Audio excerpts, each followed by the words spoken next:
The gavel came down hard in the packed federal courtroom, but what happened next left everyone speechless. Judge Andrew H. Stone, known for his ice-cold demeanor and decades of judicial experience, was about to lose his composure in the most shocking way possible. Representative Jasmine Crockett had just walked into the constitutional hearing with a folder that would change everything.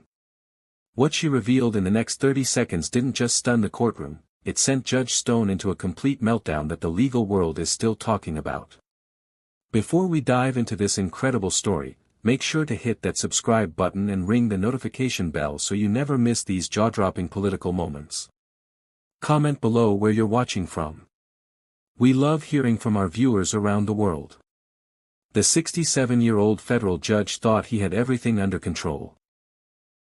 The progressive congresswoman from Texas was supposed to be just another witness in what should have been a routine constitutional hearing.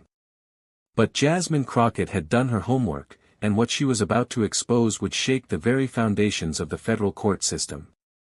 Judge Stone sat behind his massive oak bench, black robes pristine, eyes cold and calculating.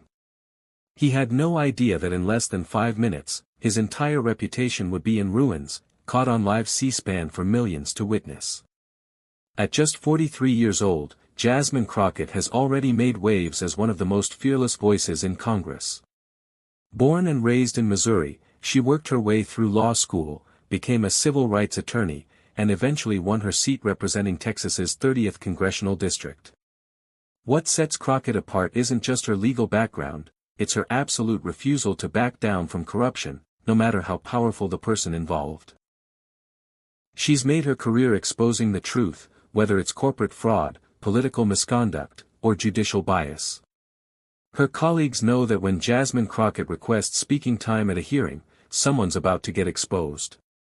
Standing 5 feet 6 inches with an unwavering stare, Crockett has a reputation for preparation that borders on legendary. She doesn't walk into any room without knowing every detail, every connection, every piece of evidence that matters. Her staff jokes that she could probably recite court documents in her sleep. Judge Andrew H. Stone represents everything wrong with the old boys club that has dominated federal courts for decades. At 67, he's been on the bench for over 20 years. Appointed during an era when judicial nominees faced far less scrutiny than they do today, Stone built his reputation as a law and order judge who showed no mercy to defendants and rarely questioned prosecutorial misconduct. His courtroom was known as a place where constitutional rights went to die, and civil rights attorneys had learned to dread appearing before him. Behind his stern judicial facade, however, Stone had been playing a much dirtier game. For years, rumors had swirled about his financial connections to private prison companies, his unusual sentencing patterns, and his suspicious real estate dealings.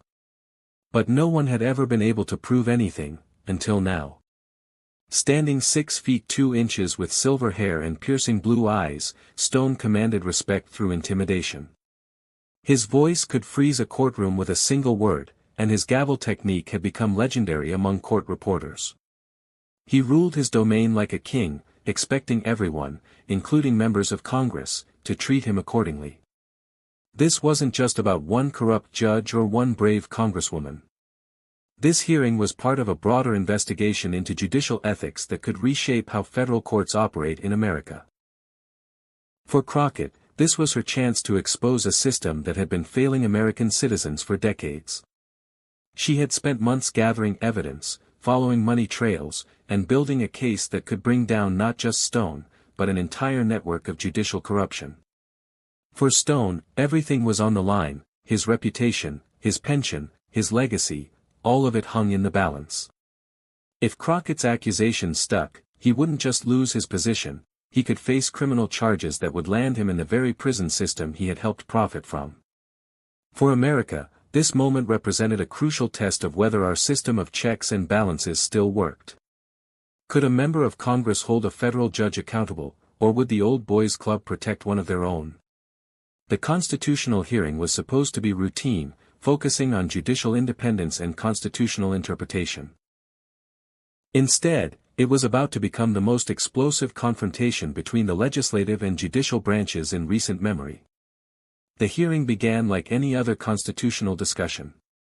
Panel members asked theoretical questions about judicial philosophy, while Judge Stone provided textbook answers about the importance of judicial independence and constitutional interpretation. Stone seemed completely at ease, his voice steady and authoritative as he explained complex legal principles to the assembled representatives. He had testified before Congress multiple times over his career, and this felt like familiar territory. The federal judiciary must remain independent from political pressure, Stone declared, his voice echoing through the marble-columned hearing room. Judges must be free to interpret the Constitution without fear of retribution or political interference. Several Republican members nodded approvingly, while Democrats listened politely. The C-SPAN cameras captured what appeared to be a routine exchange between a respected federal judge and congressional representatives seeking his expertise. Then Jasmine Crockett requested permission to address the witness. "Judge Stone," Crockett began, her voice calm but carrying an edge that made several panel members sit up straighter. "You speak eloquently about judicial independence, but I'm curious about your interpretation of judicial ethics, particularly regarding financial conflicts of interest." Stone's expression didn't change, but sharp-eyed observers noticed his fingers tighten slightly on the witness table. "I'm not sure I understand your question, Representative Crockett. My financial disclosures are all publicly available and fully compliant with federal requirements." "Oh, I've read your disclosures, Judge Stone," Crockett replied, opening the folder she had carried into the hearing room. "In fact, I've studied them very carefully. What interests me are the disclosures you didn't make." The temperature in the room seemed to drop several degrees. Stone's jaw tightened almost imperceptibly, but his voice remained steady. "I resent any implication that I have failed to comply with disclosure requirements. Every federal judge is required to file comprehensive financial statements, and I have done so without exception." Crockett smiled, the kind of smile that criminal defense attorneys learn to fear. "Judge Stone, are you familiar with Cornerstone Correctional Services?" For the first time, Stone hesitated. It was barely noticeable, a pause that lasted perhaps 2 seconds too long, but Crockett had been watching for exactly this reaction. "I may have heard the name," Stone said carefully. "There are many companies operating in the corrections industry." "Indeed, there are," Crockett agreed. "Cornerstone Correctional Services operates 3 private prisons in your judicial district. Over the past 5 years, you've sentenced defendants to serve time in their facilities at a rate 340% higher than the national average for similar cases." Murmurs rippled through the hearing room as reporters began typing furiously on their laptops. Stone's face remained composed, but a slight flush was beginning to creep up his neck. Several panel members exchanged concerned glances, sensing that this routine hearing was about to take a dramatic turn. "Representative Crockett," Stone said, his voice carrying a warning tone that had silenced countless attorneys over the years. "Sentencing decisions are based on the facts of individual cases and applicable federal guidelines. I resent any suggestion that external factors influence my judicial decisions." The way Stone emphasized "resent" sent a chill through the room. For decades, that tone had been enough to make seasoned prosecutors back down and defense attorneys apologize for even questioning his authority.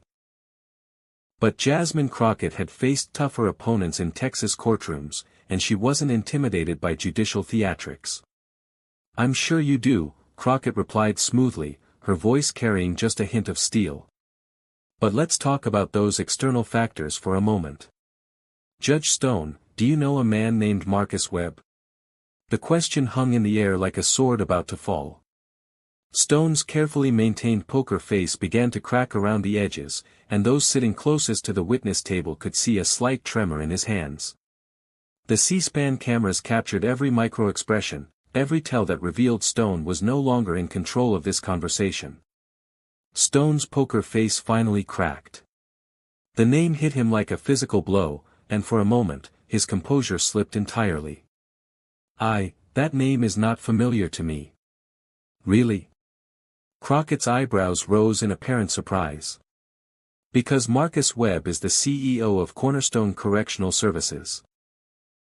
He's also, according to property records I have here, your business partner in a real estate development company called Stone Harbor Investments.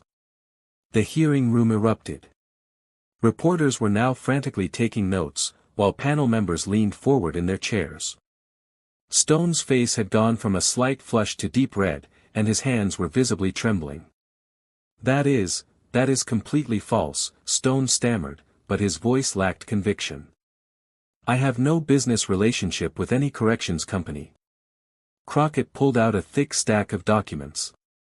"Judge Stone, I have here the incorporation papers for Stone Harbor Investments, filed with the state of Delaware in 2018. Your signature appears as co-founder alongside Marcus Webb. Would you like me to have the clerk distribute copies to the panel?" Stone shot to his feet, his face now purple with rage and panic. The sudden movement knocked over his water glass, sending liquid cascading across the witness table and onto the floor. His black judicial robes, which had once commanded respect and authority, now seemed to hang on him like a costume that no longer fit. "This is outrageous. This is a politically motivated attack designed to undermine the independence of the federal judiciary." Stone's voice cracked on the word independence, revealing just how far he had fallen from his position of unassailable authority. His outburst sent shockwaves through the hearing room. Federal judges simply don't lose their composure in public, especially not during congressional testimony. The breach of judicial decorum was so unprecedented that several panel members instinctively leaned back in their chairs, as if witnessing something they weren't supposed to see. The C-SPAN cameras captured every moment as Stone pointed an accusing finger at Crockett, his hands shaking with a mixture of rage and terror. "You are attempting to destroy a sitting federal judge based on fabricated documents and conspiracy theories." Stone continued, his voice rising to a near shout that echoed off the marble walls. In the gallery, Stone's supporters, mostly fellow judges and legal establishment figures who had come to show solidarity, watched in mounting horror as their colleague's reputation disintegrated before their eyes. Some began quietly gathering their belongings, clearly wanting to distance themselves from the unfolding disaster. Crockett remained perfectly calm, which only made Stone's meltdown more dramatic by comparison. "Judge Stone, please take your seat. I have more documents to share with the panel. I will not sit here and be subjected to this character assassination," Stone declared. "These allegations are false, defamatory, and I demand an immediate recess to consult with my attorney." The committee chairman, clearly overwhelmed by the unprecedented scene unfolding, banged his gavel repeatedly. "Judge Stone, please retake your seat. Representative Crockett, please continue with your questioning." But Stone was beyond reasoning. Years of absolute authority in his courtroom had not prepared him for this moment of complete powerlessness. He was a federal judge being publicly humiliated by a congresswoman who had clearly done her homework better than he had done his cover-up. "Judge Stone," Crockett said, her voice cutting through the chaos like a knife. "I haven't even shown you the most interesting documents yet." Something in her tone finally penetrated Stone's panic, and he slowly sank back into his chair. His face was now a mixture of rage, fear, and dawning realization that this situation was far worse than he had imagined. Crockett pulled out another folder, this one marked with red security tape. "These documents were obtained through a Freedom of Information Act request that took 8 months to fulfill. They show communication between your chambers and Cornerstone Correctional Services regarding sentencing recommendations." The words hit Stone like a sledgehammer. His mouth opened and closed several times, but no sound came out. The idea that his private communications might be subject to FOIA requests had clearly never occurred to him. "Representative Crockett," the committee chairman interrupted, "these are serious allegations. Do you have evidence to support these claims?" "I do, Mr. Chairman," Crockett replied. "In fact, I have recordings." The hearing room fell completely silent. You could have heard a pin drop as Jasmine Crockett opened her final folder and pulled out a small digital recording device. "Judge Stone," she said, her voice now carrying the full weight of moral authority, "on the 15th of March of this year, you had a phone conversation with Marcus Webb regarding the sentencing of defendant Timothy Richardson. Do you recall that conversation? Stone's face had gone completely white. His hands were shaking so badly that he had to grip the edge of the witness table to steady himself. I don't recall. There are many phone calls. Let me refresh your memory, Crockett said, pressing play on the recording device. The audio quality was crystal clear, and Stone's voice filled the hearing room. Marcus, we need to talk about the Richardson case. The kid's looking at maybe 6 months in county, but if I send him to your facility, you're talking about a minimum of 2 years federal time. That's a lot more revenue for your operation. The response came in a gravelly voice that was clearly Marcus Webb. Judge, you know we appreciate the business. That new development project of ours is going to need all the investors it can get. Stone's voice again, consider it done. Richardson's got priors, and I can enhance the sentence based on his criminal history. Your accountant can cut my consulting fee to the usual shell company. The recording stopped, and the hearing room exploded into chaos. Reporters were shouting questions, panel members were demanding order, and Stone had gone completely catatonic, staring at the recording device as if it were a nuclear bomb that had just detonated his entire world. In the gallery, Stone's wife, who had attended the hearing expecting a routine discussion of constitutional law, froze in horror. Their adult children, both successful attorneys who had built their careers on their father's respected reputation, looked like they wanted to disappear through the marble floor. The family that had and still is proud of their patriarch's judicial legacy was now watching it crumble in real time on national television. Court reporters in the room later described the moment as surreal and unlike anything they had ever witnessed. One veteran journalist, who had covered congressional hearings for over 30 years, told colleagues it was the most dramatic destruction of a public figure's credibility she had ever seen. That recording is illegal. Stone finally managed to whisper, his voice barely audible over the chaos in the room. It was obtained without my consent, without a warrant.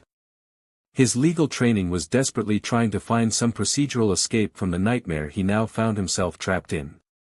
Actually, Judge Stone, Crockett replied with devastating calm, her voice cutting through the noise like a prosecutor delivering a closing argument. The recording was made by Marcus Webb himself as part of his cooperation agreement with the FBI. He's been wearing a wire for the past 6 months. The words hit Stone like a series of physical blows. If Webb had been cooperating for 6 months, that meant dozens, possibly hundreds, of their conversations had been recorded. Every corrupt deal, every bribe, every moment of their criminal partnership had been documented in crystal clear audio quality. The implications hit Stone like a freight train. If Webb had been cooperating with federal investigators for 6 months, that meant his entire criminal enterprise had been documented in real time. Stone tried to stand again, but his legs gave out, and he collapsed back into his chair. I need my attorney. I invoke my right to counsel. Judge Stone, Crockett continued relentlessly, you're not under arrest. You're testifying before Congress about judicial ethics, but since you've raised the subject of rights, let's talk about the rights of the 847 defendants you've sentenced to excessive prison terms over the past 5 years.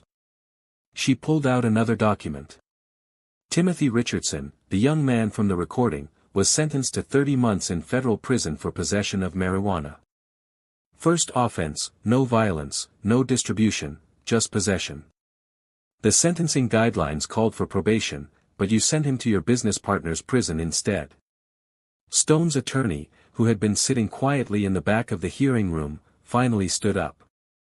Mr. Chairman, my client is clearly in distress.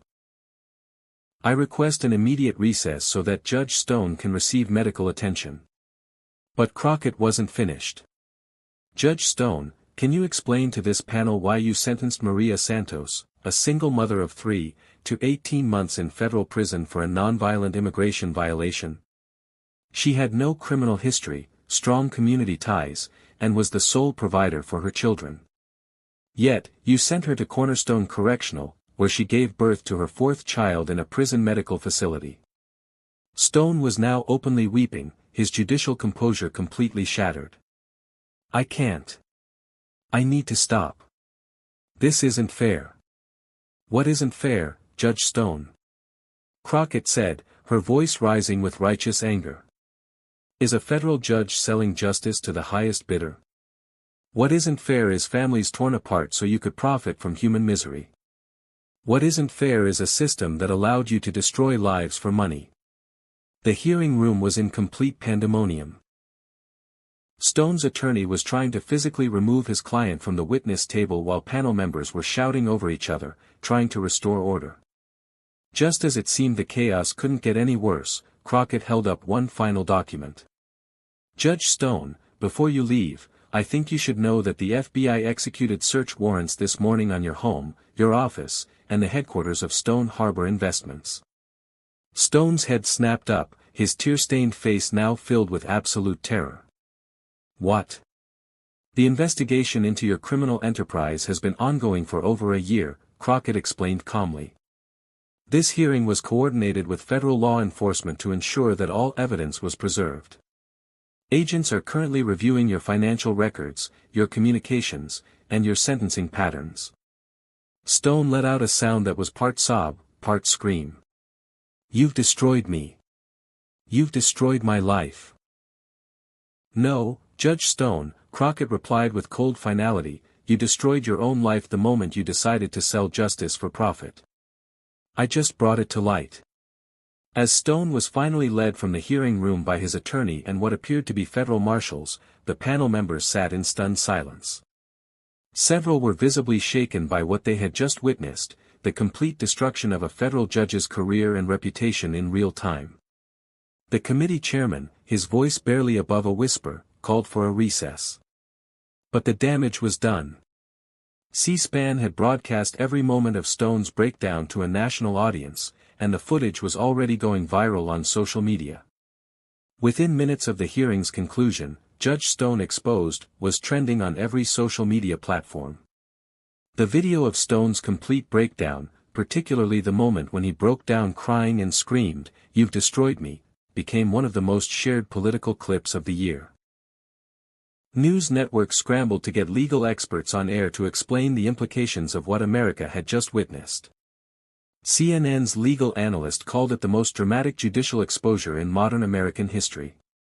While Fox News focused on the procedural questions about whether Crockett had followed proper protocols, the recording device moment became an instant meme, with social media users creating countless variations of "let me refresh your memory," followed by devastating revelations.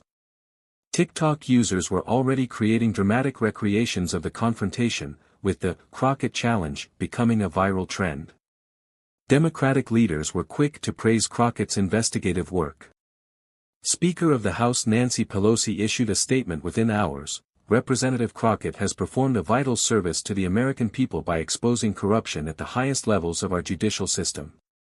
This is exactly the kind of oversight Congress was designed to provide. Progressive icon Alexandria Ocasio-Cortez tweeted, "This is what accountability looks like." Jasmine Crockett just showed the country that no one, not even federal judges, is above the law. Absolutely fearless.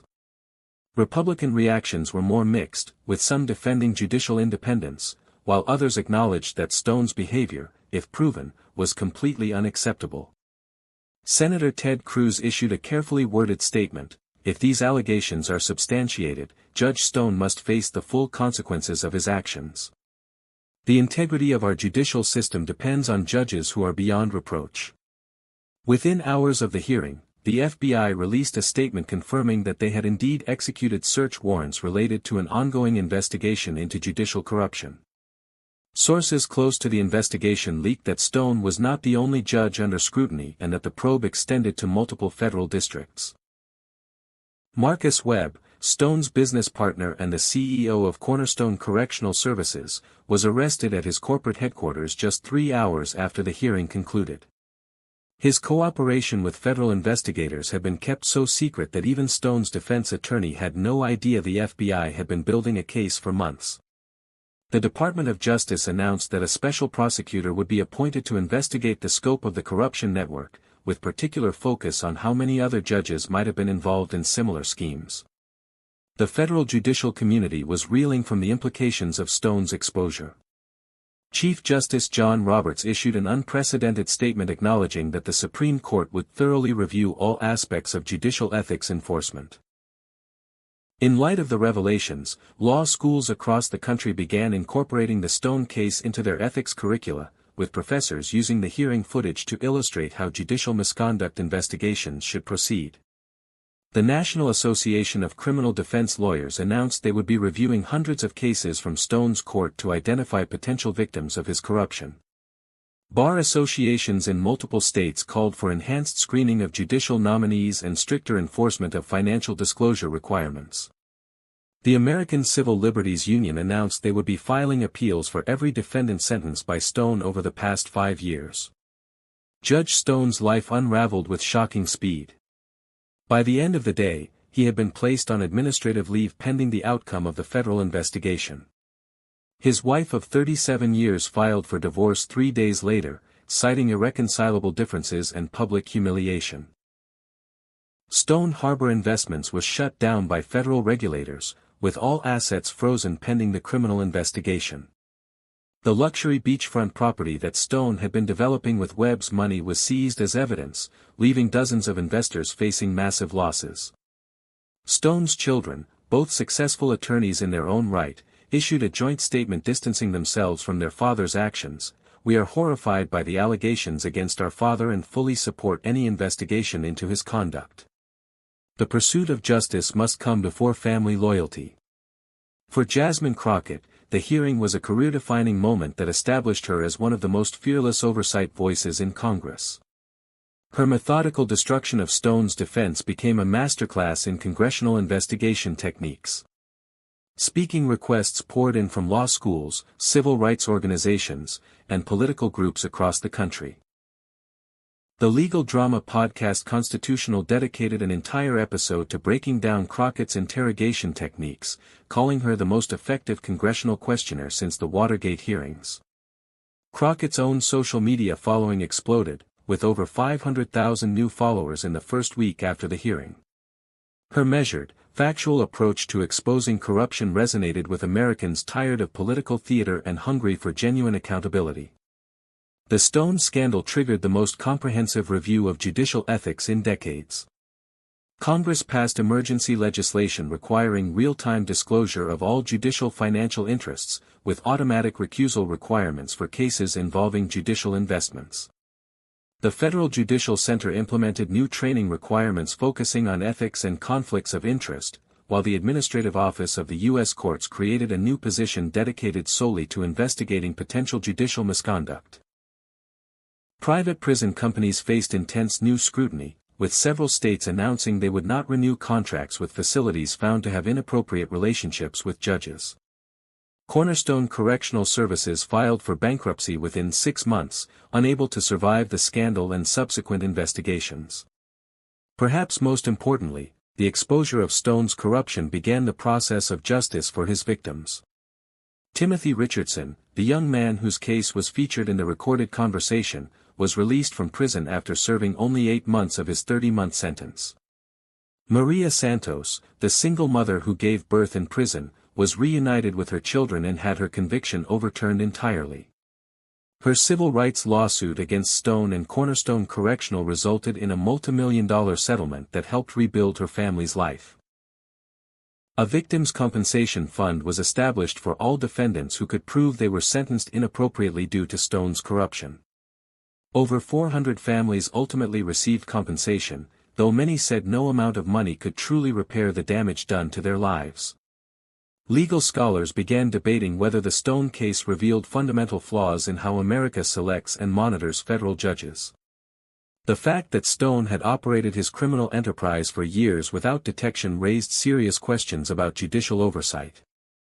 Some proposed constitutional amendments to create term limits for federal judges, while others suggested enhanced congressional oversight powers. The Federalist Society and the American Constitution Society, despite their ideological differences, issued a joint statement calling for bipartisan judicial reform. The Stone hearing became a template for how congressional oversight should work. Thorough investigation, careful documentation, and methodical presentation of evidence. Political science professors began teaching the hearing as an example of the legislative branch effectively checking judicial power. Jasmine Crockett was elected to a second term with over 75% of the vote, running on a platform of government accountability and justice reform. Her success inspired other young prosecutors and civil rights attorneys to run for Congress, creating what political analysts called the Crockett effect. 8 months after the hearing, Andrew H. Stone pleaded guilty to federal racketeering charges, accepting a plea deal that would see him serve 12 to 15 years in federal prison, ironically, in a facility operated by the same private prison system he had helped enrich. Marcus Webb received a longer sentence due to his role as the architect of the bribery scheme. 3 other judges in different districts were also indicted as the investigation expanded. The corruption network had been far more extensive than anyone initially realized. The Stone-Crockett confrontation became more than just a political moment, it became a restoration of faith in American institutions. In an era when many citizens felt that powerful people never faced consequences for their actions, watching a federal judge held accountable in real time reminded Americans that the system could still work. Crockett's meticulous preparation and fearless questioning showed that congressional oversight, when done properly, could be a powerful tool for justice. Her example inspired a new generation of public servants committed to transparency and accountability. The case also demonstrated the importance of a free press and open government. The C-SPAN cameras that captured Stone's breakdown, the FOIA requests that uncovered the corruption, and the journalists who investigated the story all played crucial roles in bringing the truth to light. As we reflect on this dramatic confrontation, several key lessons emerge for how our democracy should function. First, no one, regardless of position or power, should be above accountability. Second, thorough investigation and careful documentation are essential for effective oversight. Third, courage and preparation can overcome even the most entrenched corruption. Jasmine Crockett's destruction of Judge Stone's defense didn't just end one man's criminal career, it reminded America that justice, when pursued with intelligence and determination, can still prevail. The hearing that was supposed to be about constitutional interpretation instead became a constitutional moment, demonstrating that our system of checks and balances, while imperfect, still has the power to root out corruption and deliver justice.